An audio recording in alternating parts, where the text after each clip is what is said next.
The text message came exactly 17 minutes after we lowered my mother's casket into the ground. I remember checking the time before I opened it, thinking it might be another condolence, another thinking of you.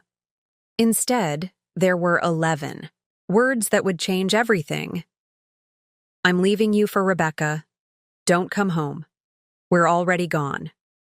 Before we jump back in, tell us where you're tuning in from, and if this story touches you, make sure you're subscribed, because tomorrow I've saved something extra special for you.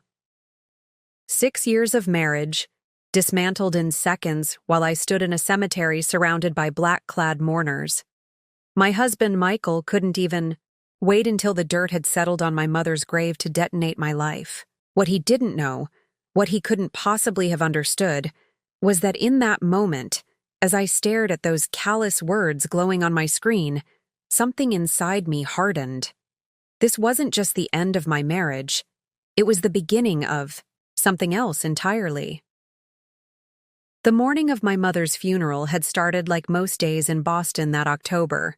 Crisp air, leaves turning brilliant shades of amber and crimson, the kind of perfect autumn day that normally would have made me smile. But there was nothing normal about that Thursday. I'd been staying at my childhood home in Brookline for the past 3 weeks, ever since Mom's condition had worsened. The hospice nurse had called it actively dying, that clinical phrase that somehow made the inevitable sound like a task my mother had undertaken with her characteristic determination: pancreatic cancer. 4 months from diagnosis to death. Barely enough time to process what was happening before it was over. My alarm had chimed at 5:30 a.m., though I'd barely slept. I remember standing at the bathroom sink, studying my reflection. Dark, circles under hazel eyes, my chestnut hair pulled back severely from my face. At 34, I looked older that morning, grief etching lines I hadn't noticed before. I traced them with my fingertip, wondering if they would fade or if this was just who I was now. Olivia Mercer, motherless daughter. Liv? My father's voice had called from downstairs. Coffee's ready. Dad had been surprisingly functional that week, handling funeral arrangements with stoic efficiency that masked his devastation. He'd loved my mother for nearly 40 years, and now he moved through the house like a ghost, touching her things as if to convince himself she had been real. I'd grabbed my phone from the nightstand, checking for messages from Michael. Nothing. Just a missed call from Zoe, my best friend, who was flying in from Chicago for the funeral. Michael had been conspicuously absent during Mom's final days. Always an excuse, always swamped at work, managing his investment firm.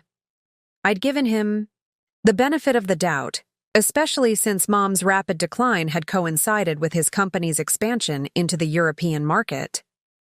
He'll be at the funeral, I'd told myself as I scrolled through our most recent text exchange.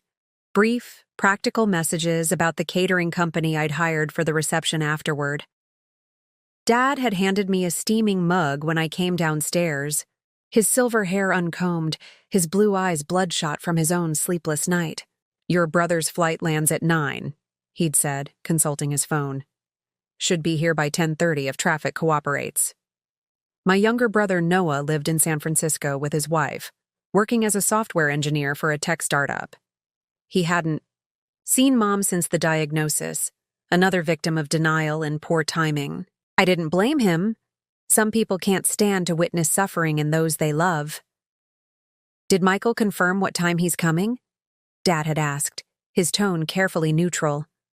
I'd taken a long sip of coffee before answering. He's meeting us at the church. Dad had nodded, not pressing further, but I'd seen the slight tightening around his mouth. My father had always been perceptive, especially when it came to my relationships. He'd had reservations about Michael from the beginning. Nothing overt, just a quiet concern that occasionally surfaced in careful questions. He works a lot, Dad had observed once during our 2nd year of marriage. He's building something. I'd defended, loyal as always. The hours will ease up eventually. They never did.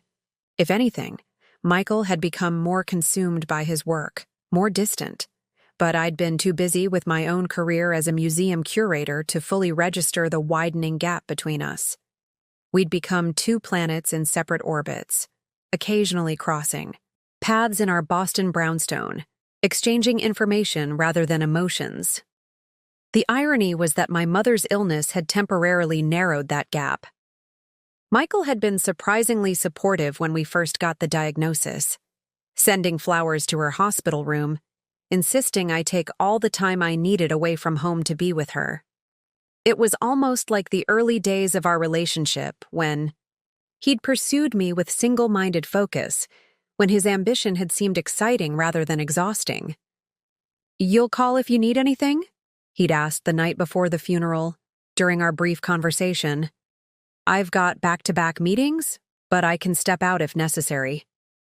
"I'll be fine," I'd assured him, my standard response. Fine. Such a convenient word.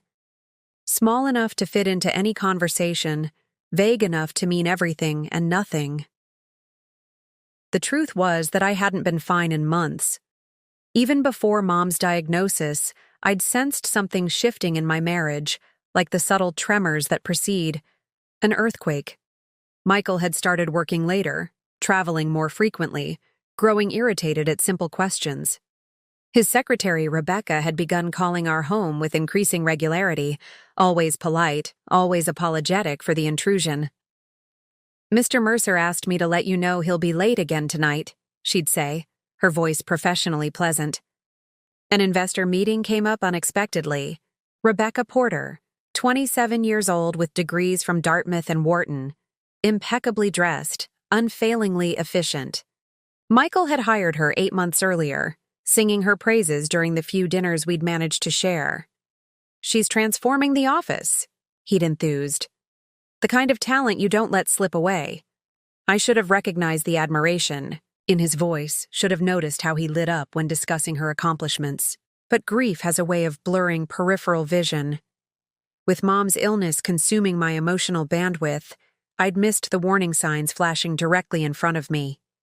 The funeral service had been scheduled for 11 a.m. at St. Margaret's, the church, where I'd been baptized, where my parents had married, where we'd celebrated every Christmas and Easter throughout my childhood. Mom had planned everything meticulously after her diagnosis. The hymns, the readings, even the reception menu. "I want to make this easier for you all," she'd said, always the caretaker, even at the end. As I'd stood in my childhood bedroom that morning, fastening pearl earrings, Mom's favorites, gifted to me on my 30th birthday, I'd glanced at my phone again. Still nothing from Michael. I'd sent him a simple text. "Service starts at 11, please don't be late." The lack of response should have been my final clue, the last piece of evidence I needed to see the complete picture. Instead, I'd tucked the phone into my purse and focused on getting through the day, on supporting Dad, on honoring Mom. I'd been preparing to say goodbye to one loved one. I had no idea I was about to lose another. The funeral service passed in a blur of hymns and hushed voices. I delivered the eulogy I'd spent nights crafting, somehow finding strength in the familiar faces watching me with sympathy. My voice remained, steady as I spoke of my mother's kindness, her passion for teaching, her boundless love for her family. Only those closest to me would have noticed my eyes scanning the church pews between paragraphs, searching for Michael's face among the mourners. He never arrived. "He probably got held up," Noah whispered as we followed the pallbearers out of the church. My brother's attempt at reassurance felt hollow, even to him. I could see it in his eyes, concern mingled with a flash of anger on my behalf. The cemetery was only a short drive from St. Margaret's. Fall leaves crunched beneath our feet as we gathered around the open grave, the polished mahogany casket suspended above it.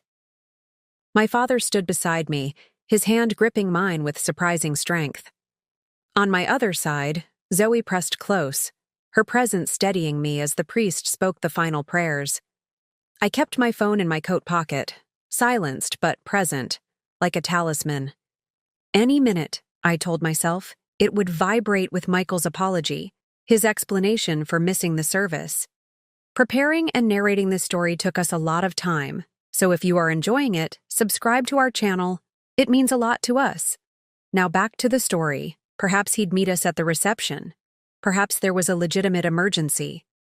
The casket was lowered slowly into the ground. My father stepped forward first, dropping a white rose onto its gleaming surface.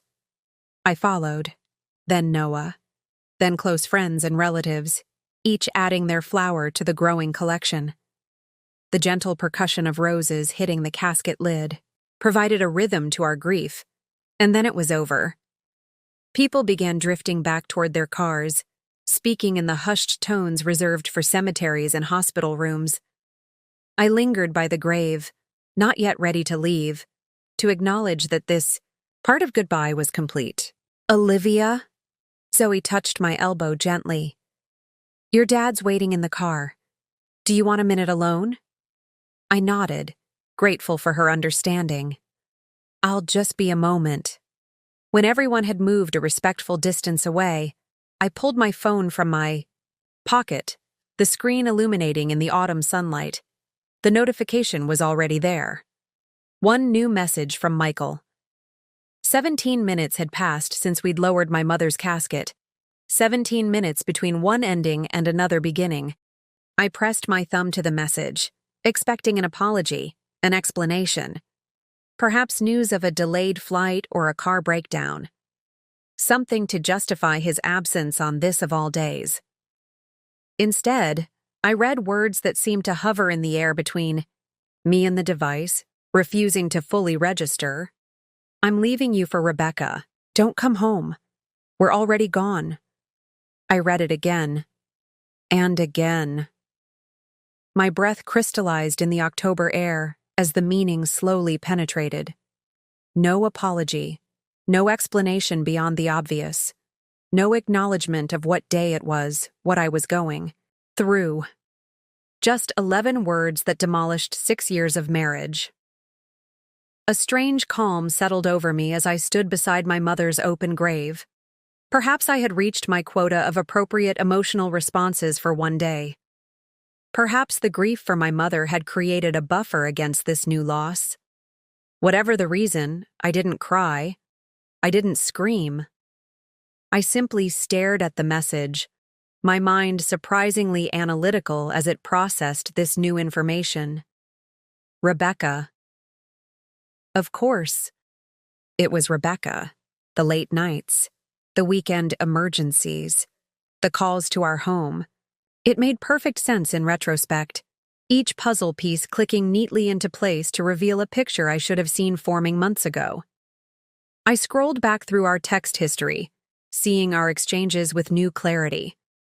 The increasingly perfunctory responses, the delayed replies, the absence of any warmth or personal connection. Our marriage had been dying by degrees, and I had been too preoccupied with my mother's illness to notice its terminal decline. "Olivia?" My father's voice called, softly from several yards away. "The cars are waiting." I looked up, suddenly aware of my surroundings again. The freshly dug grave, the pile of dirt waiting to reclaim my mother, the scattered roses offering brief splashes of color against the somber scene. How fitting that Michael would choose this moment, this place, to deliver his news, as if one grave could somehow accommodate both losses. "Coming," I called back, my voice surprisingly normal. I slipped the phone back into my pocket without responding to the message. Michael didn't deserve a response. Not yet. Not until I decided exactly what I wanted to say. In the car, my father studied my face with concern.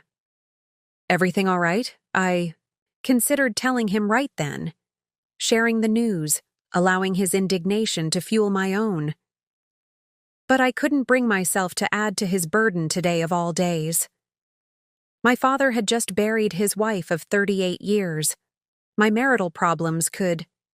"Wait!" "Just saying a final goodbye," I said, managing a small smile that felt foreign on my face. "Let's get to the reception. People will be waiting."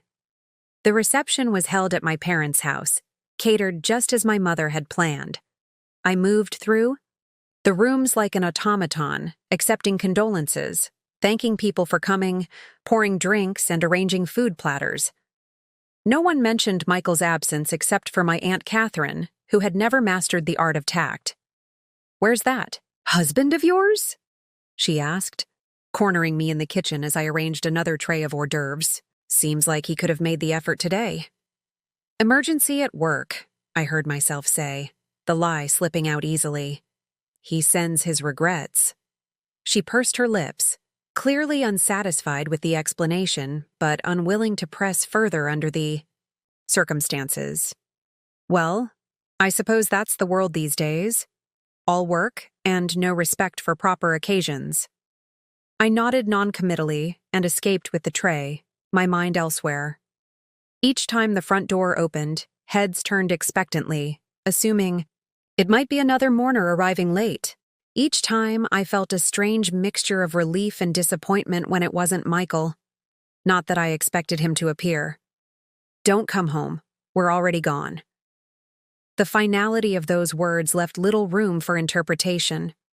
He and Rebecca had already taken whatever they wanted from our life together and moved on. The question was, what exactly had they taken? As the afternoon wore on, I found myself mentally cataloging our possessions, wondering what remained and what had been claimed in my absence. The art we'd collected on our travels, the antique desk that had been my grandfather's, the photographs from our wedding day, displayed in silver frames throughout our home. Home.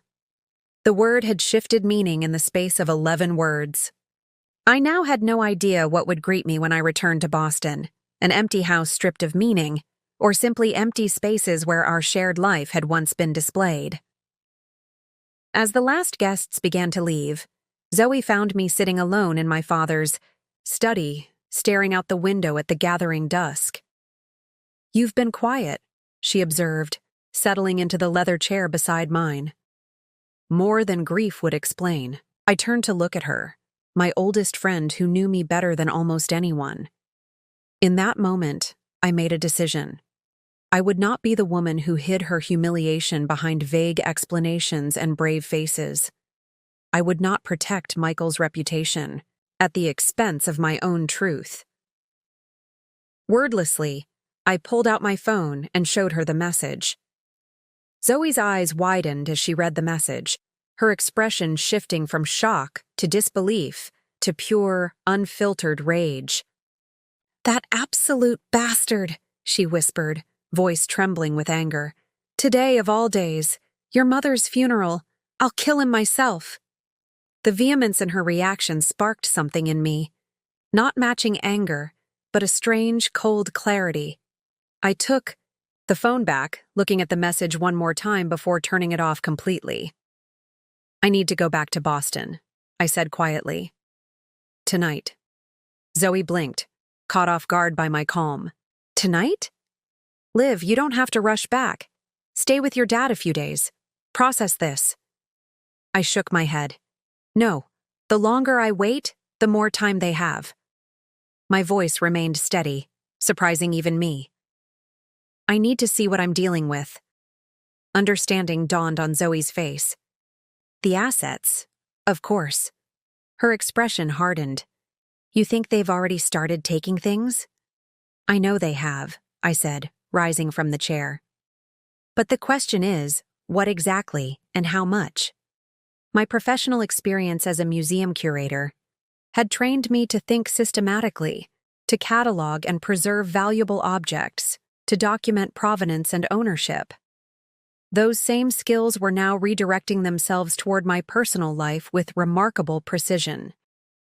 "I'll come with you," Zoe offered immediately. "You shouldn't face this alone." I considered her offer, then nodded. "Thank you, but first I need to talk to my father." He was in the kitchen when I found him, methodically wrapping leftovers in plastic containers labeled with masking tape and neat handwriting. My mother's final act of organization for a family she knew would struggle without her. "Dad," I said softly, leaning against the counter beside him. "There's something I need to tell you." He looked up, his hands stilling over a half-wrapped platter. Something in my expression must have communicated the gravity of what was coming, because he carefully set down the container and turned to face me fully. "Michael's gone," I said simply. "He's left me for his secretary. He sent a text during the burial." My father's face went perfectly still. For a moment, I thought he hadn't heard me, that I would need to repeat the cruel facts. Then, with deliberate care, he removed his glasses and pinched the bridge of his nose. "I always knew there was something not right about that man," he said after a long silence. His voice was controlled, but I could hear the rage simmering beneath it. "The timing of this. It's unforgivable, Olivia." "I know," I agreed, "which is why I'm going back to Boston tonight. I need to see what he's taken, what's left of our life." Dad nodded, replacing his glasses. "Noah and I can drive up tomorrow to help." "No," I said firmly. "You both need to be here. This is my battle. I'll handle it." A look passed between us then. Understanding, respect, and a shared knowledge that the Mercer women had always faced challenges head-on. My mother's daughter, indeed. "At least take the Mercedes," he said, reaching into his pocket for the keys. "It's more reliable than your rental for a night drive." I accepted the keys, feeling their weight in my palm. "I'll call you when I get there." He pulled me into a tight hug. "Your mother would be proud of how you're handling this," he whispered, against my hair. "She always said you were the strongest of all of us." Tears threatened then, not for Michael, but for her. For the mother who would never know the outcome of this latest chapter in my life, who wouldn't be there to offer advice or comfort, or her particular brand of clear-eyed wisdom. "I miss her." "Already," I admitted, voice cracking slightly. "Me too," my father said, releasing me with a gentle squeeze to my shoulders. "But she's still with us, in how we face each day." Within the hour, Zoe and I were on I-95 heading north, the Mercedes, slicing through gathering darkness. My father's car smelled faintly of my mother's perfume, Chanel No. 5, and somehow that familiar scent steadied me as I drove, hands firm on the wheel, eyes fixed on the road ahead. "What's the plan when we get there?" Zoe asked, breaking the contemplative silence that had settled between us. I considered the question carefully. What was my plan? I wasn't even entirely certain what awaited me. An emptied home? Changed locks? Some bizarre scenario where Rebecca had already moved her things in, replacing mine? "First, assess the damage," I said finally. "See what's been taken, what remains. Document everything." "And then?" Zoe prompted. A thin smile crossed my lips. "Then I decide exactly how I'm going to dismantle their perfect little escape plan." Zoe studied my profile in the dim light of the dashboard. "I've never heard you sound like this before," she observed. "So calculated." "I've never been betrayed like this before," I replied evenly. "Michael doesn't get to decide how this ends. Not anymore." As we crossed the Massachusetts state line, I found myself mentally inventorying our financial entanglements. The joint checking and savings accounts. The investment portfolio Michael had insisted on managing himself. The vacation property in Vermont we'd purchased 2 years ago, a rustic cabin that Michael had rarely visited, claiming to be too busy, but which I had lovingly renovated during long weekends away from the city. Our brownstone itself was partially mine. I'd contributed to the down payment with inheritance money from my grandfather. But how much equity remained? What was it worth now after the renovations we'd made? Then there were the more personal assets. My great-grandmother's diamond earrings, kept in our shared safe. The first edition books I'd collected over years of careful searching. The artwork, some valuable, some merely sentimental, that we'd acquired throughout our marriage.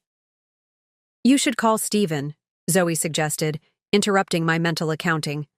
"He handled my cousin's divorce last year," said. "He was brilliant." Stephen Harlow was one of Boston's most respected divorce attorneys, known for his meticulous approach and unwillingness to back down, even against the city's most powerful men. He was also notoriously difficult to get an appointment with. I'll call him first thing tomorrow. I agreed. But tonight I just need to see what we're dealing with. As we exited the highway and navigated through familiar streets toward my neighborhood, I felt a strange disconnect. These were the same tree-lined avenues I'd traveled for years, the same historic buildings and corner cafes, but they no longer felt like mine. In the space of a single text message, my entire relationship with this city had been altered. We turned onto Marlborough Street, and I slowed the car as we approached my brownstone. Lights blazed from the first-floor windows, silhouettes, moving behind drawn curtains. "They're still there," Zoe whispered, voice tight with tension. I stopped the car across the street, engine idling, and stared at the scene before me. My husband and his secretary in my home, packing up their new life together. "No," I said, putting the car in park. "They're in the middle of leaving, and I'm about to interrupt their exit." "Olivia, wait." Zoe's hand caught my arm as I reached for the door handle. "Think this through. You don't know what you're walking into." I paused, my gaze still fixed on the illuminated windows of my home, the shadows moving behind the curtains like actors in a silent film. "I'm not confronting them," I said, surprising myself with the steadiness in my voice. "Not yet. I just need to see." Leaving the Mercedes parked across the street, we crossed to the opposite sidewalk, keeping to the shadows cast by the row of maple trees. The crisp evening air carried the scent of wood smoke and impending rain, the sky above us darkening with both nightfall and gathering storm clouds. We approached Mrs. Calloway's townhouse next door. The elderly widow had been our neighbor since we'd moved in, her keenly observant eyes missing nothing on our street. If anyone knew exactly what had been happening in my absence, it would be Edith Calloway. I pressed her doorbell, listening to the familiar chimes echo inside. Moments later, the porch light flickered on, and her face appeared in the narrow window beside the door. "Olivia?" Her surprise was evident as she unlocked the door. "I thought you were in Connecticut with your family. Your mother—" "The funeral was today," I said quietly. "I came back early." Her expression softened with sympathy before her eyes darted toward my house. Understanding dawned on her face. "You know then," she said, ushering us inside. "Know what exactly?" I asked, following her into the warmth of her Victorian parlor, where a small fire crackled in the ornate fireplace. The familiar scent of Earl Grey tea and lavender hung in the air. Mrs. Calloway settled into her favorite armchair, gesturing for us to take seats on the adjacent sofa. "About Michael and that young woman. They've been quite brazen about it these past weeks." I felt Zoe tense beside me, her hand finding mine in silent support. "Tell me everything," I said. "When did it start? What have you seen?" Mrs. Calloway's eyes narrowed slightly. "The first time I noticed something was about 2 months ago. She started coming here in the evenings, always when you were away visiting your mother. They wouldn't leave together. She'd arrive after dinner, stay for several hours, then depart alone. 2 months. While my mother was dying, while I was shuttling back and forth between Boston and Connecticut, consumed by grief and worry, my husband had been entertaining his secretary in our home. About 3 weeks ago, things changed, Mrs. Calloway continued, her voice taking on an edge of disapproval. She began arriving with overnight bags, staying till morning. 3 weeks. Right around the time I'd relocated temporarily to Connecticut when Mom entered hospice care. Michael had visited only once during that period, claiming work demands kept him in Boston. "And today?" I prompted. "They've been loading up vehicles since morning. A moving van came around noon. Then they've been filling her car and his with smaller items." She hesitated before adding, "I'm sorry, dear, but I believe they've taken quite a lot." My mind flashed to our shared possessions, cataloging what might be considered his versus mine in the crude division of a marriage. "Did you happen to notice anything specific they were removing?" I asked, my curator's precision asserting itself even now. Mrs. Calloway's expression brightened slightly at the question, clearly pleased to be treated as a reliable witness. "Oh yes, the artwork from your living room, that large abstract piece you told me about, several electronics, that antique desk from your study, boxes of books, and suitcases, of course, many suitcases, my grandfather's desk, my carefully curated art collection, my first edition books." "Did you happen to see if they accessed the safe?" I asked, thinking of my great-grandmother's diamonds, the bearer bonds my father had gifted us as a wedding present. Mrs. Calloway shook her head. "I couldn't see that much detail, dear. But they've been at it all day, very systematic." "Like they planned this long ago," Zoe muttered beside me. The realization struck me then. This wasn't an impulsive decision, a sudden passion that couldn't be denied. This was a calculated exit strategy, timed perfectly to coincide with my distraction and absence. They had waited until my mother's funeral, knowing I would be hours away, emotionally drained, and surrounded by mourners. They had exploited my grief, used it as cover for their escape. "There's more," Mrs. Calloway said, leaning forward slightly. "I overheard them arguing yesterday. Something about accounts being frozen. Your husband seemed quite upset. The young woman, Rebecca, is it, was insisting they needed to move money somewhere else."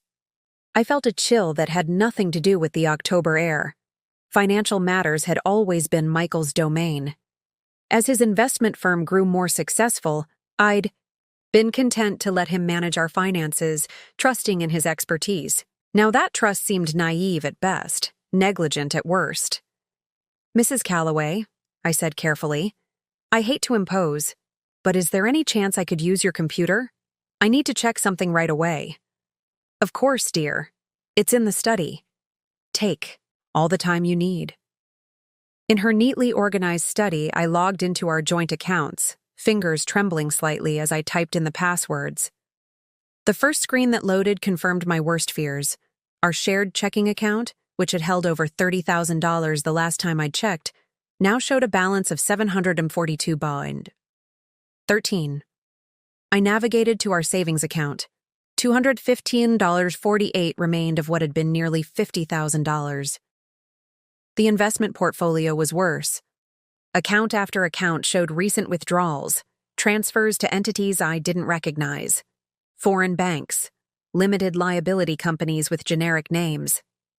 Zoe peered over my shoulder, her sharp intake of breath confirming what I already knew. "He's hidden it," she whispered. "All of it."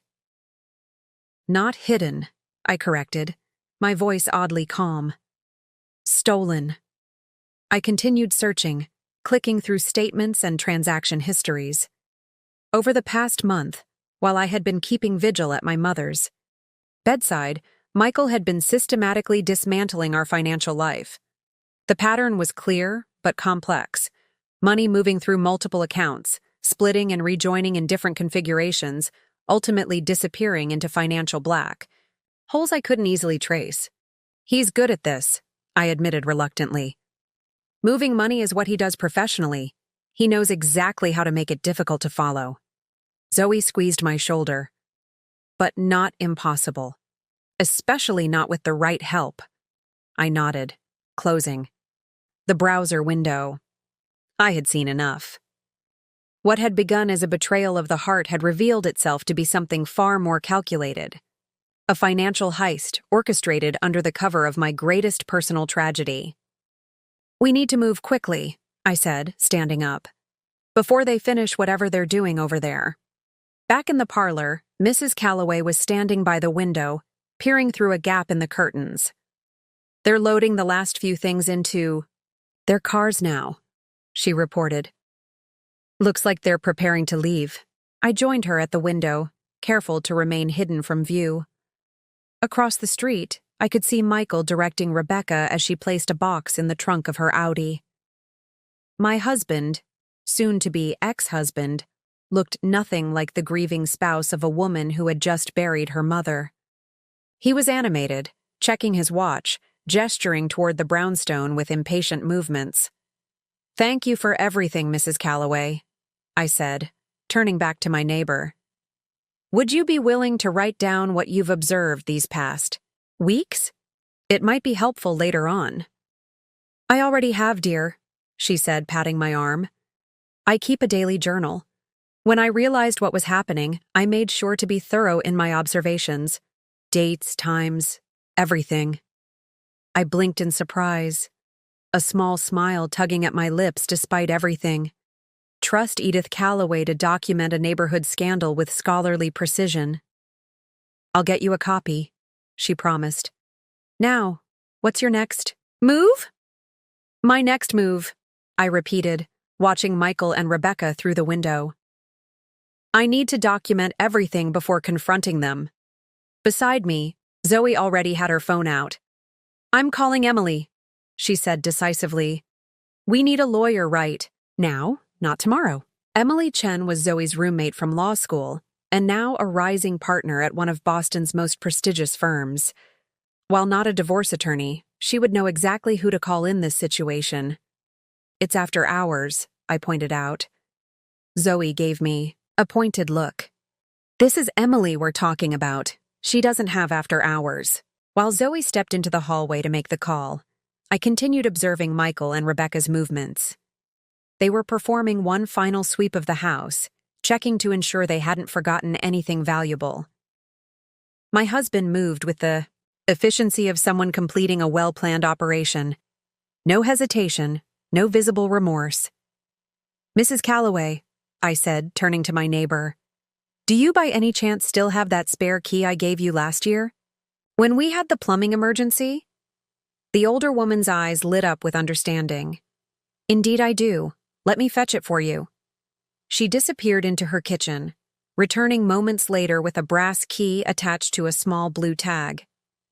"I never had occasion to return it," she said, placing it in my palm. I closed my fingers around the key, a plan forming in my mind. "One more question. Did they change the locks?" Mrs. Calloway shook her head. "Not that I observed, and they would have needed a locksmith for that. I would have noticed." Zoe returned, her expression triumphant. "Emily's making calls. She's lining up Stephen Harlow for a meeting first thing tomorrow. She's also contacting a forensic accountant she works with, someone who specializes in hidden assets in divorce cases." "Perfect," I said. "Now we wait." The three of us remained at the window, watching as Michael and Rebecca completed their preparations. He locked the front door of the brownstone, testing it once before pocketing the keys. They exchanged a brief kiss by their vehicles, a casual intimacy that should have wounded me but instead only fueled my determination. Rebecca drove away first, her Audi purring down Marlborough Street. Michael followed in his Range Rover, both vehicles loaded with the spoils of their betrayal. "They're gone," Mrs. Calloway confirmed after the taillights disappeared around the corner. "Do you think they'll return tonight?" "No," I said with certainty. "That was a final departure. They've taken what they wanted." I checked the time. 9:45 p.m. Perfect. The cover of night would help with what came next. "Zoe, I need your help," I said, pocketing Mrs. Calloway's spare key. "We're going in." Mrs. Calloway looked alarmed. "Is that wise, dear? Legally speaking?" "It's still my home," I replied. "My name is on the deed. I'm simply returning after an absence." Zoe's phone chimed with an incoming text. "Emily says the same thing. Document everything, take photos, but don't remove anything yet. Not until we have proper legal counsel." We thanked Mrs. Calloway for her help, promising to keep her updated, then crossed the street to my brownstone. The building stood dark now, its windows like empty eyes staring back at me. I inserted the key with steady hands, half expecting it not to work, but the lock turned smoothly. The door swung open to reveal my altered home. "Oh, Liv," Zoe whispered beside me as we stepped inside. The entryway was intact, but beyond it, the living room told the story of calculated pillaging. Rectangular patches of slightly darker paint marked where artwork had once hung. The antique rug, a wedding gift from my mother's cousin, was gone, leaving the hardwood floor bare. The custom bookshelves that had once housed my collection of first editions now stood mostly empty, only a few paperbacks remaining. "Take photos of everything," I instructed, my voice surprisingly calm. "Every empty space, every missing item you can identify." I moved through the first floor methodically, cataloging the absences. The living room had been stripped of almost everything valuable. The dining room was missing the Tiffany chandelier we'd installed last year, and the silverware cabinet that had belonged to Michael's grandmother. The kitchen appeared mostly intact, though the expensive espresso machine was gone. Upstairs, the pattern continued. Our bedroom had been divided with surgical precision. His closet emptied, mine untouched. The safe in the walk-in closet hung, open and empty, my great-grandmother's diamonds gone, along with the bearer bonds and our passports. "Focus on documenting what's missing," I told Zoe as she followed me, snapping photos. "We'll need a complete inventory." In my home office, the violation felt more personal. My desk remained, but my laptop was gone. The filing cabinet had been ransacked, certain folders missing, tax returns, investment statements, property deeds. They hadn't just taken valuables, they had taken information. "Check this out," Zoe called from Michael's office across the hall. Unlike my workspace, his office had been completely cleared out. No computer, no files, not even the desk or chair. Just empty carpet with indentations where furniture had once stood. "He's covering his tracks," I observed, "taking anything that might contain financial information or evidence." "Smart," Zoe agreed, "but not smart enough." She pointed to an outlet near the floor, where a small black device was plugged in, its tiny light blinking steadily. "A router," I said, crouching to examine it. "They left the internet connected," Zoe grinned. "Which means you can still access your home network. Any cloud backups, shared drives, security cameras, if they're connected to this network, you might still get in." I straightened, a small spark of hope igniting. Michael's always been paranoid about security. We have a closed-circuit system that backs up to our home server. "Which is where?" "Basement," I said, already moving toward the stairs. And if he forgot about it, the basement had always been my domain, a space for storage and my occasional art restoration projects. Michael rarely ventured down there, claiming the low ceilings made him claustrophobic. I flipped on the lights and scanned the space. Some boxes had been opened, their contents clearly sorted through, but the far corner, behind the water heater and old holiday decorations, remained undisturbed. "Here," I said, pushing aside a stack of plastic bins to reveal a small metal cabinet mounted to the wall. "Our home server." I unlocked it with the key I kept on my keyring, another detail Michael had apparently forgotten. Inside, the server hummed quietly, lights blinking in the darkness. "Is it still working?" Zoe asked, peering over my shoulder. Checked the connections, then the status display. "Perfectly. And look." I pointed to the storage indicators. "It's still recording." "The security cameras," Zoe breathed. "Please tell me they recorded everything." I pulled out my phone and connected to the server, navigating through the security interface I had rarely needed to access. The system was set to automatically record and store footage for 30 days. "We have everything," I confirmed, a wave of cold satisfaction washing over me. Every entry, every exit, everything they took. And more importantly, I navigated to the indoor cameras, the ones in Michael's office, the living room, the entryway. We have their conversations. On my phone screen, I pulled up footage from earlier that day. Michael and Rebecca in his office, boxing files, their voices captured clearly by the audio. "Already moved most of the liquid assets," Michael was saying. "She won't be able to trace them through the Cayman accounts." "What about the stocks?" Rebecca asked. "Those are harder to hide. Already sold and converted. Trust me, by the time she figures any of this out, we'll be established in Chicago with everything safely transferred. I looked up at Zoe, whose expression mirrored my own mix of shock and vindication. We have them, she said quietly. Yes, I agreed, downloading the footage to my phone. Now we build our case. Dawn broke over Boston as I sat in Stephen Harlow's corner office, watching him review the evidence we'd gathered through the night. The renowned divorce attorney hadn't seemed surprised when Emily Chen called him at 6 a.m., requesting an emergency meeting. Now, his steel-gray eyes narrowed as he watched the security footage on his tablet, occasionally making notes on a yellow legal pad. Chicago, he murmured, rewinding the clip where Michael mentioned their destination. That's helpful. After we'd discovered the security footage, Zoe and I had spent hours downloading everything, organizing files, and creating a comprehensive inventory of missing items. We'd worked through the night, fueled by a combination of adrenaline and the grim satisfaction of building our case methodically, piece by damning piece. What exactly are we looking at here in terms of financial damage? Stephen asked, setting down the tablet and fixing me with his direct gaze. I passed him the folder I'd prepared.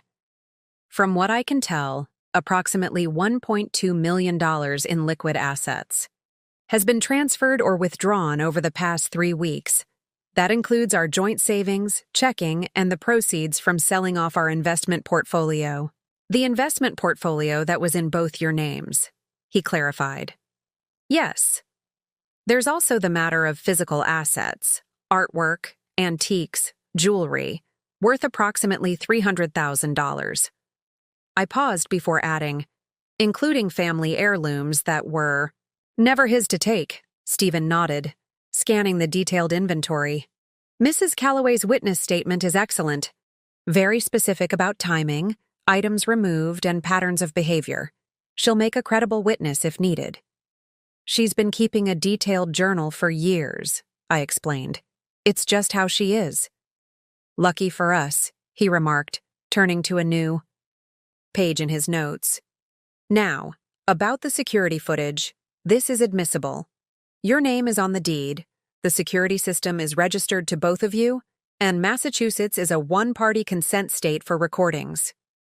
Beside me, Emily Chen nodded. In agreement. The young attorney had arrived at Stephen's office before us, briefing him on the situation and coordinating with the forensic accountant she'd mentioned.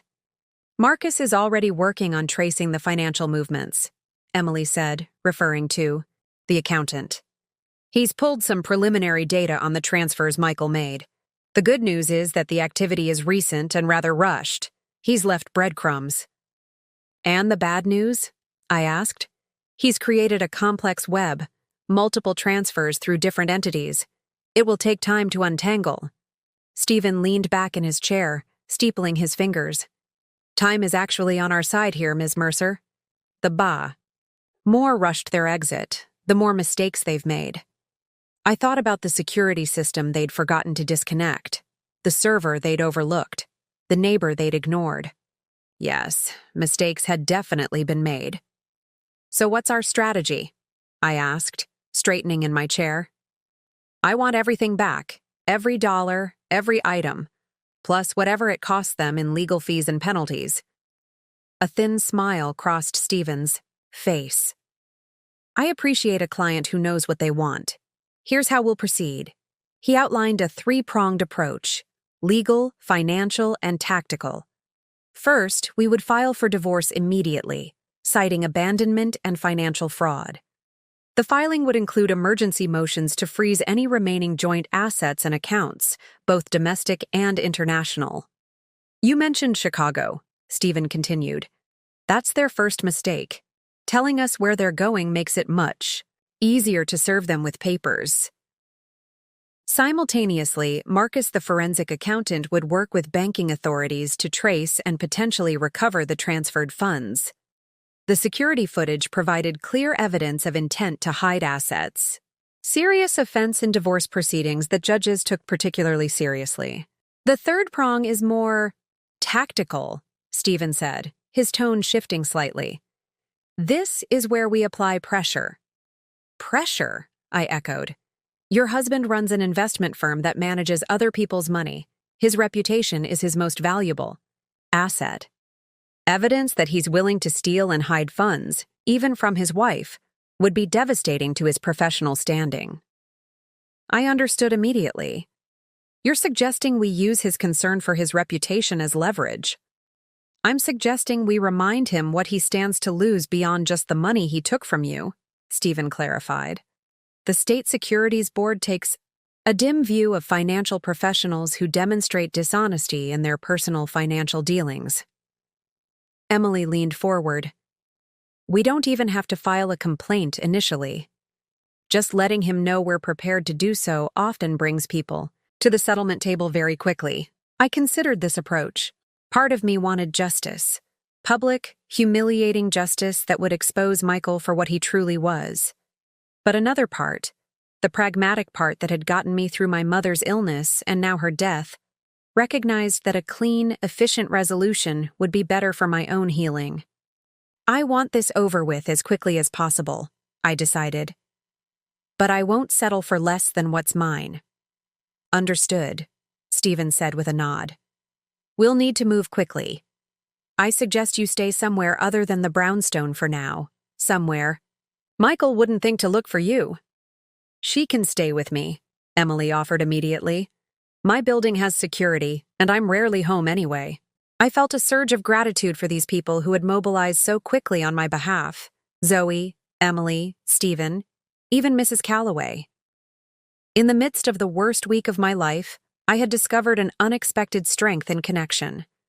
"There's one more thing," I said, pulling a final document from my bag. "I found this in the basement last night when we were searching for additional evidence." I slid the folder across Stephen's desk. He opened it, quickly scanning the contents, before looking up with raised eyebrows. "This is a loan agreement. Your husband borrowed $500,000 from a private lender 3 months ago, using your Vermont property as collateral, without your knowledge or consent?" "Without my knowledge or consent," I confirmed. "I only found it because he printed a copy and forgot to take it with him. The property is in both our names, but he signed for both of us." Stephen exchanged a glance with Emily. "That's forgery and fraud." "I thought it might be useful," I said mildly. A slow smile spread across Stephen's face. "Ms. Mercer, I think you and I are going to work very well together." The meeting concluded with a clear action plan. Stephen would file the divorce papers and emergency motions that morning. Emily would coordinate with Marcus on the financial tracing. A process server would be dispatched to Chicago to locate Michael and Rebecca based on the information we had. Meanwhile, I had my own task: secure any remaining valuables from the brownstone and relocate to Emily's apartment temporarily. I would need to contact my employer at the museum to request emergency leave and inform my father and brother about what was happening, sparing them the worst details while my father was still grieving. As we stood to leave, Stephen fixed me with a final appraising look. "Your husband clearly thought you would be too devastated by your mother's death to fight back immediately. He underestimated you severely." I thought about the text message, sent during my mother's burial. The calculated cruelty of it. The assumption that grief would render me powerless. "Yes," I agreed, gathering my belongings. That was his first mistake. The next 48 hours passed in a blur of decisive action. I moved into Emily's sleek downtown apartment, bringing only essentials from the brownstone. Stephen filed the divorce papers along with emergency motions to freeze all joint assets. Marcus, the forensic accountant, began unraveling Michael's financial web, working with banking authorities to trace the money trail. Through it all, I operated with a strange, detached efficiency that surprised even me. Grief for my mother mingled with the shock of betrayal, creating an emotional numbness that allowed me to function with machine-like precision. I made calls, signed papers, provided information, all while feeling as if I were watching someone else perform these tasks. "You're handling this remarkably well," Emily observed on the evening of the second day as we shared takeout Thai food in her minimalist living room. Most people would be falling apart. I poked at my pad thai, appetite still elusive. I think I used up all my emotional capacity with my mother's illness. There's nothing left for Michael. It wasn't entirely true, but it was easier than explaining the cold fury that had crystallized inside me, providing a strange kind of clarity. I had loved my mother fiercely, openly, unreservedly. What I felt for Michael now was the opposite, a complete absence of warmth that left room only for strategic thinking. My phone chimed with a text from Stephen. Papers served in Chicago. Confirm receipt at Michigan Ave address. I showed the message. To Emily, who nodded approvingly. Perfect. Now we wait for the reaction. We didn't have to wait long. Less than an hour later, my phone rang. Michael's name flashing on the screen.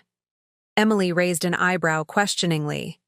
I nodded, putting the phone on speaker and pressing record on the voice memo app as she had instructed earlier. Hello, Michael, I answered, my voice neutral. What the hell is this? He demanded, skipping any pretense of pleasantries. I could hear street noise in the background, suggesting he was outside, probably having just been served the papers, divorce. Proceedings, I replied calmly. I believe the documents explain themselves quite clearly. Emergency asset freezes? Financial fraud allegations? Are you out of your mind? His voice cracked with indignation. This is completely unnecessary. Is it? I countered. You emptied our accounts, stole family heirlooms, and fled to Chicago.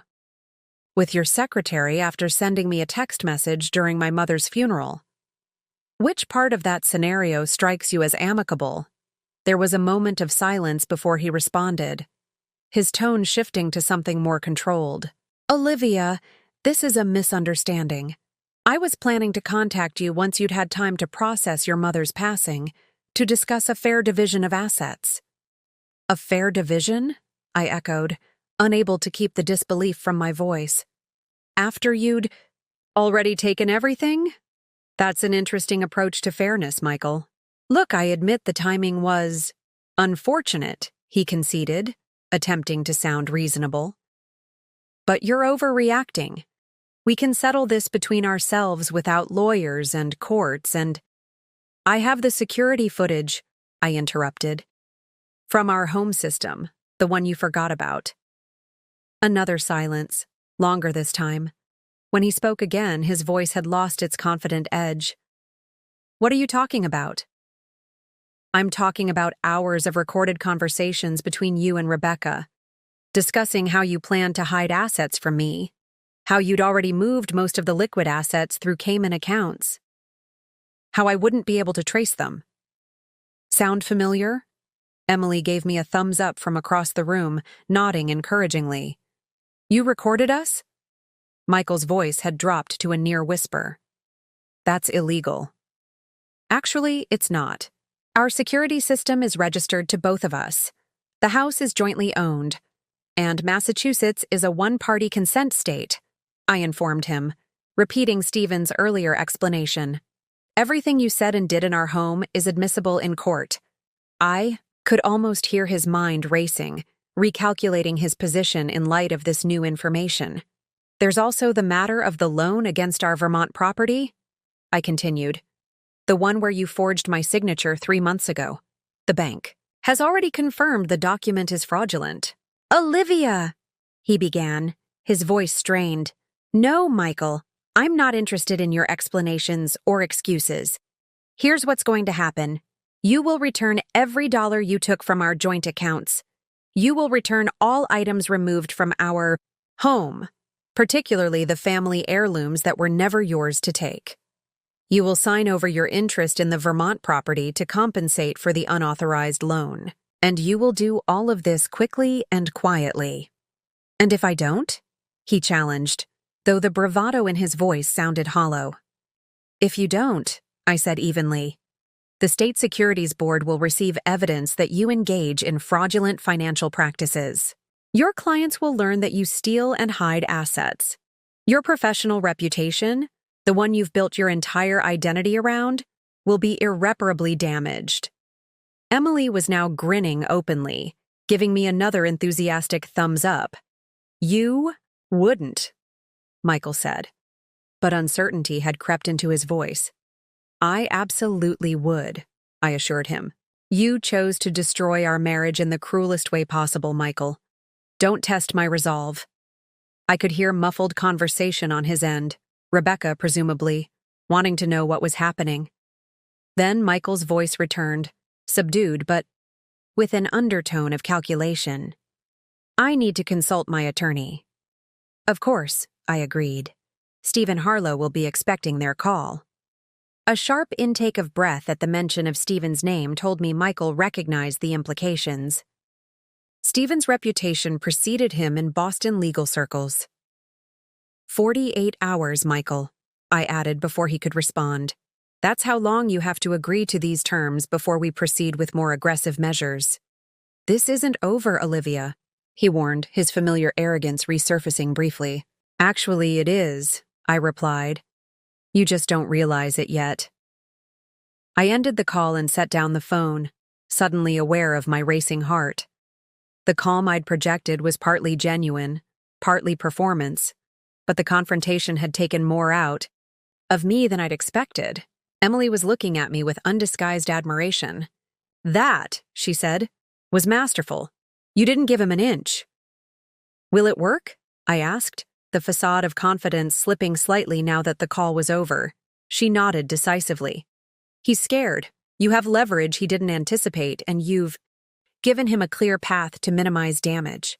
Men like Michael always choose self-preservation in the end. My phone chimed with a text from Stephen. Call successful. Well done. Meeting with Michael's attorney tomorrow at 2 p.m. Groundwork laid. And now? I asked, suddenly feeling the exhaustion of the past few days catching up with me. Now we prepare for their counteroffer, Emily said, reaching for her own phone. And we make sure our evidence is rock solid for whatever comes next. I leaned back against the sofa, allowing myself a moment of satisfaction. The first major confrontation was over, and I had emerged stronger than I'd entered it. Michael had underestimated me, had counted on my grief to render me passive, malleable. Instead, it had forged me into something harder, sharper, and far more dangerous than the woman he thought he had married. For the first time since receiving that text message in the cemetery, I felt something like hope stirring beneath the numbness. Not hope for reconciliation or forgiveness, those bridges were thoroughly burned, but hope for justice, for resolution, for a future entirely my own.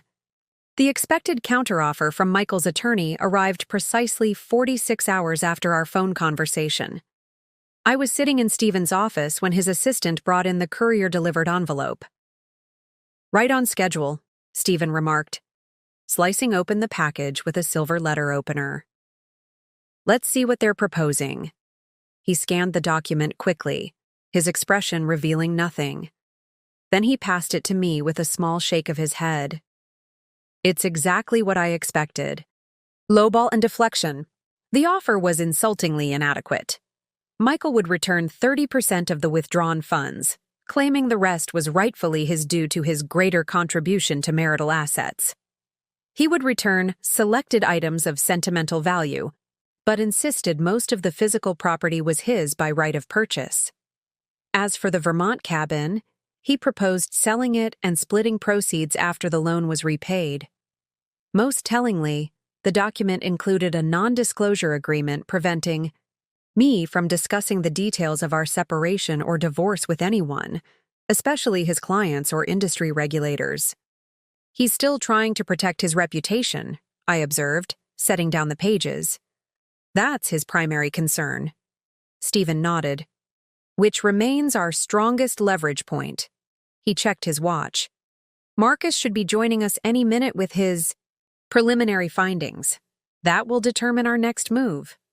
As if on cue, Emily arrived with Marcus Delgado, the forensic accountant. The short, intense man carried a laptop and several folders, his eyes bright with the particular enthusiasm of someone who had discovered something significant. "Ms. Mercer," he greeted me with a firm handshake. "I believe I've found where your husband has hidden the bulk of your assets." He opened his laptop, turning it to show us a complex diagram of financial flows, arrows connecting entities with unfamiliar names, amounts listed beside each transfer. "Your husband created a sophisticated shell game," Marcus explained, pointing to the screen. "Money moved from your joint accounts to a series of LLCs, then to offshore entities in the Caymans and Bermuda, before ultimately landing here." He tapped a box labeled Meridian Trust, a private trust established in South Dakota just 2 months ago. "South Dakota?" I echoed, confused. "It's become one of the world's premier tax havens," Marcus explained. "Extremely favorable trust laws. Very private. The new Switzerland, as some call it." Stephen leaned forward, studying the diagram. "And you're certain the funds ended up there?" Marcus nodded confidently. "The electronic trail is clear once you know what to look for. Approximately $978,000 was transferred into this trust over the past 3 weeks. I mentally calculated the C difference. That's about $220,000 short of what was taken. Living expenses, I'd imagine," Marcus suggested. "Setting up in Chicago, paying for lawyers, perhaps some cash holdings. The important thing is, we've located the bulk of it." "Can we get it back?" I asked, the question that mattered most. Marcus and Stephen exchanged looks. "Here's where it gets interesting," Marcus continued. "The trust is irrevocable, meaning once assets go in, they're difficult to retrieve. However," he held up a finger, "your husband made a critical mistake in how he established it." He pulled up another document on his screen, pointing to a highlighted section. "The trust lists both Michael Mercer and Rebecca Porter as beneficiaries, but the controlling trustee is listed as Westlake Financial Services, LLC." "Which is?" Emily prompted.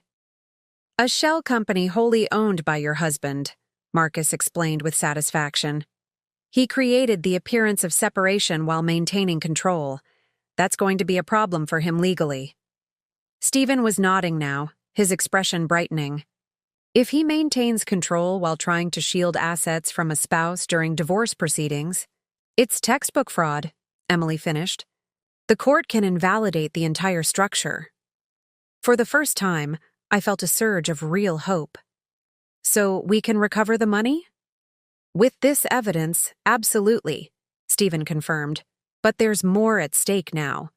This goes beyond hiding marital assets.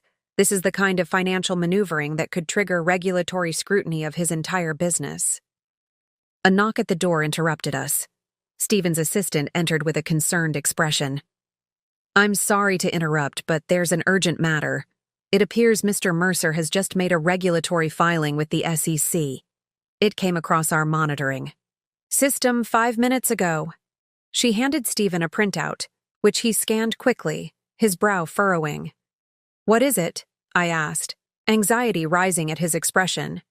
"He's filed Form ADVW," Stephen said grimly. "It's a form used by investment advisors to withdraw their registration with the SEC. "He's closing his firm?" Emily asked, surprised. "Or relocating it," Stephen speculated. "Either way, he's making a major move very quickly." Marcus was already typing on his laptop. "Let me check something."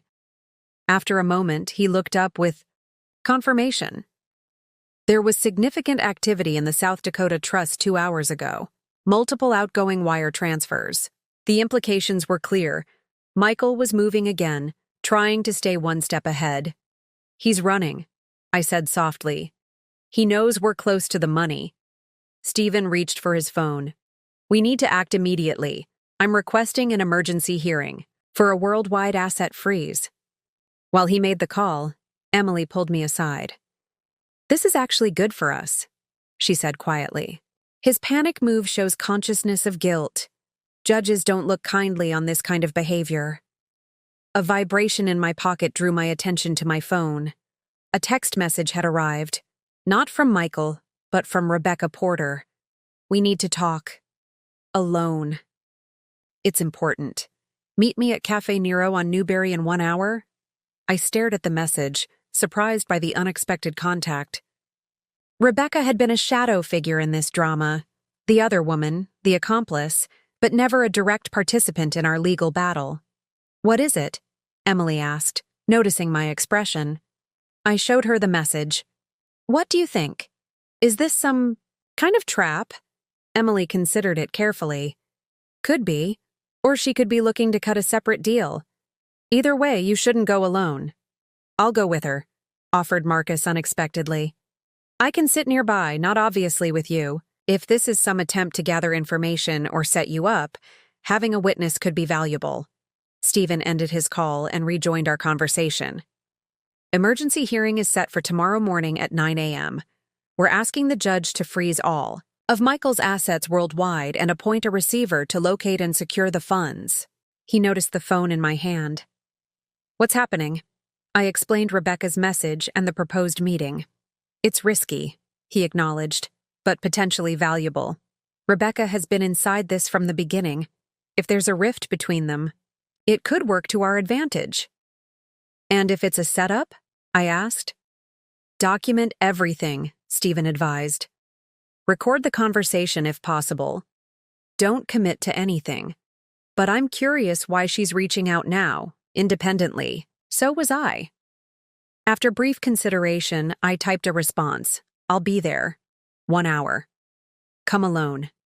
The message sent with a soft whoosh, committing me to a meeting I couldn't fully anticipate. Whatever Rebecca wanted, this unexpected development added a new dimension to an already complex situation. Michael was making desperate moves, the money was in motion, and now his partner in betrayal wanted a private conversation. "Be careful," Emily warned as I gathered my things to leave with Marcus. "Remember that she was complicit in everything he did." I nodded, determination replacing my earlier uncertainty. "I know exactly who she is, and I'm done underestimating anyone, including myself." Cafe Nero was busy with the late afternoon crowd when I arrived, professionals typing on laptops, students with textbooks spread across tables, tourists seeking respite from Newberry Street shopping. I chose a corner table with a clear view of both entrances, my back to the wall as Stephen had advised. Marcus had entered separately, positioning himself at a high top near the window, appearing absorbed in his tablet but perfectly situated to observe my meeting. I ordered a black coffee I didn't want and waited, rehearsing what I would and wouldn't say to Rebecca. She arrived precisely on time, scanning the cafe until her eyes found mine. I had expected to feel hatred when I finally saw her in person, this woman who had helped dismantle my life during the worst week of my existence. But instead, I felt a detached curiosity. She looked different than in the employee photos on Michael's firm website, more tired, less polished, her designer clothes slightly rumpled as if she'd been wearing them too long. "Olivia," she said, sliding into the chair opposite me. "Thank you for meeting me." "I'm here," I replied neutrally. "What do you want?" She glanced around nervously before leaning forward. "I need you to know that things aren't what they seem." "Really?" I kept my voice even despite the absurdity of her statement. "Because they seem pretty straightforward from where I'm sitting. You and my husband stole my money, took my possessions, and ran off together, all while my mother was dying." She flinched visibly at my direct assessment. "I know how it looks, and I'm not saying I'm innocent in all this, but Michael isn't who you think he is, who I thought he was." I studied her face, looking for manipulation or deception, but saw only exhaustion and what appeared to be genuine fear. "Explain," I said simply. Rebecca took a deep breath. "Michael's firm is in trouble. Serious trouble. Has been for almost a year. Bad investments, client withdrawals, regulatory issues. He's been using client funds to cover losses. You're claiming he's running a Ponzi scheme?" I asked, skeptical but feeling a chill nonetheless. "Not exactly, but close enough." She nodded. When we left Boston, I thought we were starting over together. I believed him when he said the money was legitimate, that it was his share of your marital assets. But 3 days ago, I found documents on his laptop, evidence of what he's really doing. I kept my expression neutral despite my racing thoughts. And what is that exactly? He's preparing to disappear, she said, lowering her voice further. The Chicago move is temporary. He's already made arrangements to leave the country. New identities, accounts in places without extradition, and he's not planning to take me with him. Her voice cracked slightly. I was just a convenient accomplice, someone to help carry the bags, literally and figuratively. My mind raced to process this information. If true, it changed everything. Escalating. What I had thought was a personal betrayal into something far more serious, with potential criminal implications. Why should I believe you? I asked, watching her carefully. You've been his willing partner in everything else. Rebecca reached into her bag and withdrew a flash drive, placing it on the table between us. Because I made copies. Everything's here. The fraudulent accounting, the plans for leaving the country, the fake identities he's purchased. Even emails discussing how he timed everything to coincide with your mother's death, knowing you'd be too devastated to react quickly. I stared at the flash drive but didn't touch it. And what do you want in exchange for this? Immunity, she said without hesitation. When this all comes crashing down, and it will, I want assurance that I won't go down with him. I was his employee first, then his lover, but I never knew about the client fraud until now. That's not something I can offer, I pointed out. These are potentially criminal matters. I know, she nodded. But you have influence with the people investigating him now. Your lawyer, the forensic accountant. You can tell them I cooperated, voluntarily. That I came to you first. I considered her request, still suspicious of her motives. Why not go directly to the authorities? Rebecca's expression darkened. Because Michael has friends in the Boston financial regulatory offices. He's paid for protection before. I needed to give this to someone with a personal stake in bringing him down, someone he couldn't buy off. The logic made a certain sense, but I remained cautious. What's on this drive that's not already in my legal team's possession? Account. Numbers for where the client funds went, names of co-conspirators at the firm, and most importantly, she leaned forward, proof that he's planning to leave the country this weekend. He has a private flight booked from Chicago to Toronto, then onward connections using his new identity. This detail sent a jolt of urgency through me. If Michael fled the jurisdiction, recovering my assets would become exponentially more difficult, perhaps impossible. Why are you doing this? I asked, genuinely curious. Self-preservation alone doesn't explain the risk you're taking by meeting me. Something flashed across Rebecca's face. Regret, perhaps, or simply exhaustion. Because I made a terrible mistake.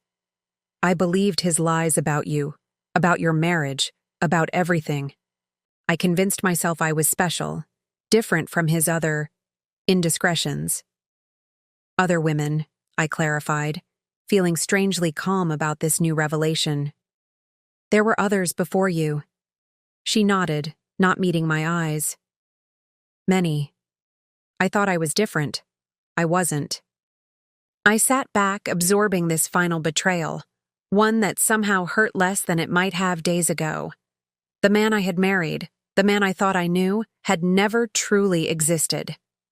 I need to verify what's on this drive, I said finally, picking up the flash drive carefully by its edges. Of course, Rebecca agreed. But please, there isn't much time. The flight is booked for Sunday morning. 3 days from now, I calculated aloud. Yes, and once he's gone, we'll never find him or the money, I finished. Rebecca stood to leave, looking both relieved and apprehensive. I'm staying at the Fairmont Copley under a different name, Jane Reynolds. If you need to reach me. I nodded, pocketing the flash drive. Don't leave town, Rebecca. If this checks out, you'll need to make formal statements. I know, she acknowledged quietly. For what it's worth, I'm sorry. About your mother, about all of it. I didn't respond to her apology. It seemed meaningless, given the magnitude of what had happened. Instead, I watched her walk away, her shoulders hunched slightly as if carrying an invisible burden. As soon as she left, Marcus moved to join me, his expression grave. I heard most of that, he said, taking Rebecca's vacated seat. If she's telling the truth, then we're not just dealing with a divorce case anymore, I finished, the full implications dawning on me. We're dealing with financial crimes, identity fraud, and a fugitive in the making. Marcus nodded, reaching for the flash drive. We need to get this to Stephen immediately, and probably the FBI. I sat still for a moment, mind racing through the implications. My personal quest for justice had suddenly expanded into something much larger and more complex. If Michael had defrauded clients, there were other victims beyond me, people who had trusted him with their life savings, their futures. We have 3 days, I said, gathering my belongings. Let's make them count. The contents of Rebecca's flash drive changed everything. Within hours of delivering it to Stephen's office, a flurry of activity erupted around me. The evidence was damning, not just of Michael's betrayal of our marriage, but of criminal conduct that had victimized dozens of his clients. This goes well beyond divorce proceedings now, Stephen explained as we sat in an emergency meeting with Marcus, Emily, and 2 FBI agents who had arrived with remarkable speed after being contacted. We're looking at wire fraud, identity theft, and securities violations that could result in federal charges. Agent Tanner, the senior FBI investigator, studied me with a measured gaze. Mrs. Mercer, we appreciate your bringing this to our attention. So quickly. Time is critical in these situations. Will you be able to stop him before he leaves the country? I asked, the urgency of Sunday's approaching deadline weighing heavily on me. We're implementing surveillance immediately, Agent Tanner assured me. Your husband won't be able to board any flight without our knowledge. The question now is whether we move to arrest him immediately or allow him to operate freely while we gather more evidence. The second agent, a younger woman named Rodriguez, added, If we alert him to our investigation too soon, we risk losing track of accomplices and additional funds. I understood their dilemma, but my priority remained clear. I need to recover what he stole from me. What about the money in South Dakota? The assets he's already moved? Marcus stepped in. The emergency hearing tomorrow morning is still crucial. With this new evidence, we can ask the judge to appoint a receiver immediately to secure not just your marital assets, but potentially freeze his business assets as well. The next few hours passed in a blur of statements, signatures, and strategic planning. My personal fight for justice had transformed into something larger, a coordinated effort between my legal team and federal authorities. I felt simultaneously relieved to have powerful allies and overwhelmed by the escalating stakes. That night, back in Emily's apartment, I finally allowed myself a moment of quiet reflection. My mother had been gone for less than a week. My marriage had imploded in the cruelest possible way. And now I was at the center of a federal investigation into financial crimes. The grief I had been holding at bay began to seep through the cracks in my carefully maintained composure. I found myself on Emily's balcony, staring out at the Boston skyline through tears I could no longer contain. Mom, I whispered to the night air, I wish you were here to tell me what to do. But even as I voiced the wish, I knew what she would have said. My mother had always believed in facing challenges directly, without self-pity or hesitation. Forward is the only direction worth moving, she would tell me when I encountered obstacles.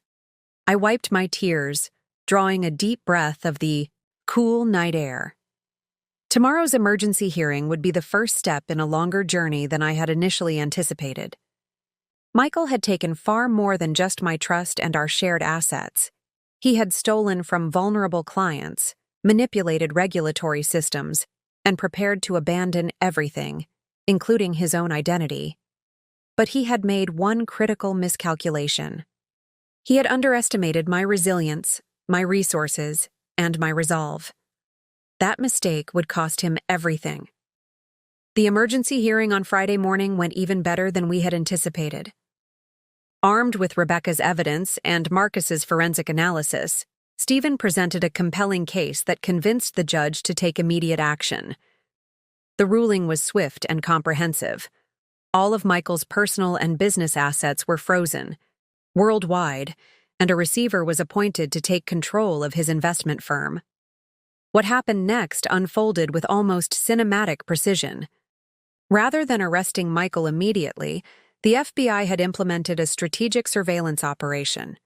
They monitored his movements while gathering additional evidence from the firm's servers and financial records. By Saturday morning, they had documented enough to secure arrest warrants for Michael and two of his senior associates. I received the call from Agent Rodriguez just after noon. "We're moving in within the hour," she informed me. "We wanted you to be aware." "Will you get him before he can destroy any evidence?" I asked, thinking about the accounts that might still be inaccessible. "We believe so. He's currently meeting with someone at a restaurant in downtown Chicago, unaware that his plans for tomorrow's flight have been flagged in every system. He can't leave the country now even if he manages to evade us today." I thanked her for the update, a strange calm settling over me. After days of frantic activity and emotional turbulence, the moment of resolution was approaching with surprising speed. 3 hours later, I watched the news break on television. Boston financial advisor arrested in fraud scheme. The footage showed Michael being led in handcuffs from a Chicago restaurant, his face a mask of shock and outrage. He had been caught completely off guard, still believing himself to be one step ahead of everyone. My phone rang almost immediately. It was, "Stephen, they got him," he said, though he knew I'd already seen the news. "And they've located most of the assets, both yours and the client's." "How much?" I asked, the practical question foremost in my mind. "Initial estimates suggest they've secured about 80% of the missing funds. The rest will take more time to track down, but the receiver is confident they'll recover most of it eventually." Relief washed over me, not just for myself, but for all the other victims who would now have a chance at restitution. "What about Rebecca?" I asked, thinking of her role in all this. "Cooperating fully," Stephen confirmed. "She'll likely face some consequences, but substantially less than if she hadn't come forward. Her testimony will be crucial in the case against Michael." That evening, as news coverage of the arrest expanded to include details of the fraud scheme and Michael's attempted escape, I received an unexpected text from Noah, my brother. "Just saw the news. Never liked that guy. You doing okay? Should I come to Boston?" For the first time in days, I smiled genuinely. "I'm okay. Maybe visit next weekend? Could use the company then." "You got it, sis. Mom would be proud." His last words brought tears to my eyes, not entirely of sadness this time. In the midst of betrayal and loss, I had found a strength I hadn't known I possessed. The confrontation was over, and I had emerged, if not unscathed, then at least unbowed. 3 months after Michael's arrest, I stood alone in the Vermont cabin, running my fingers along the rough-hewn wooden mantel I had installed the previous summer. The property was fully mine now, one of the first assets officially transferred to me in the aftermath of our divorce proceedings, which had been expedited given the circumstances. Outside, snow blanketed the surrounding woods, creating a pristine isolation that felt exactly right for this moment of reflection. The legal battles were not entirely over. Michael's criminal case would likely continue for another year. But the most pressing personal matters had been resolved with unexpected efficiency. The court had been unequivocal. All marital assets were returned to me, plus additional damages for the attempted fraud. Michael's firm was in receivership, with client funds steadily being recovered and returned. Rebecca had received the cooperation consideration she sought, though she still faced probation and financial penalties for her role in the scheme. And me? I was learning to navigate a life reconstructed from the wreckage of betrayal. My phone chimed with a text message from Zoe. Dinner still on for Thursday. Emily's coming too. Girls' night. I smiled, typing back a quick confirmation. The unexpected silver lining in all of this had been the strengthening of existing friendships and the forging of new ones. Emily had become a close friend rather than just my temporary landlord. Stephen checked in regularly, now more mentor than attorney.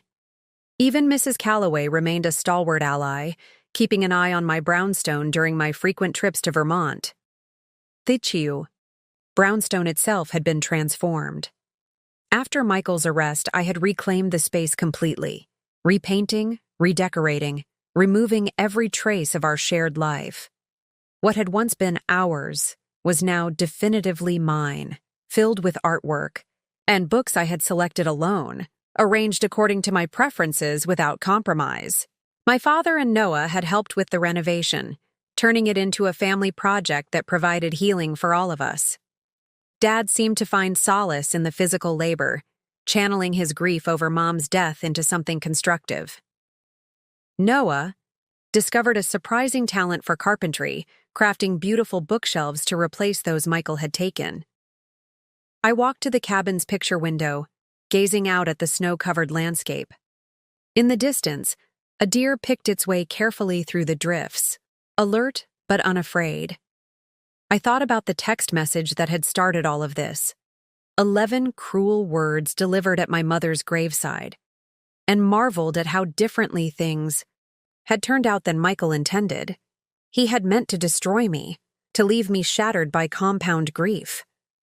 Instead, he had inadvertently set me free, from a marriage that had grown hollow, from financial entanglements I had ignored, from a life built on shadows and half-truths. My mother's voice seemed to whisper from memory. Sometimes the worst things that happen to us lead us exactly where we need to be. I pressed my palm against the cold glass, watching my breath create momentary fog. The pain wasn't gone, neither the grief for my mother nor the scars of betrayal. But alongside it existed something new, a hard-won confidence, a clarity of purpose, and the absolute certainty that whatever came next, I would face it on my own terms. This wasn't the ending I had ever imagined for myself. I was beginning to understand something better, a beginning entirely my own. Up next, you've got 2 more standout stories right on your screen. If this one hit the mark, you won't want to pass these up. Just click and check them out. And don't forget to subscribe and turn on the notification bell so you don't miss any upload from us.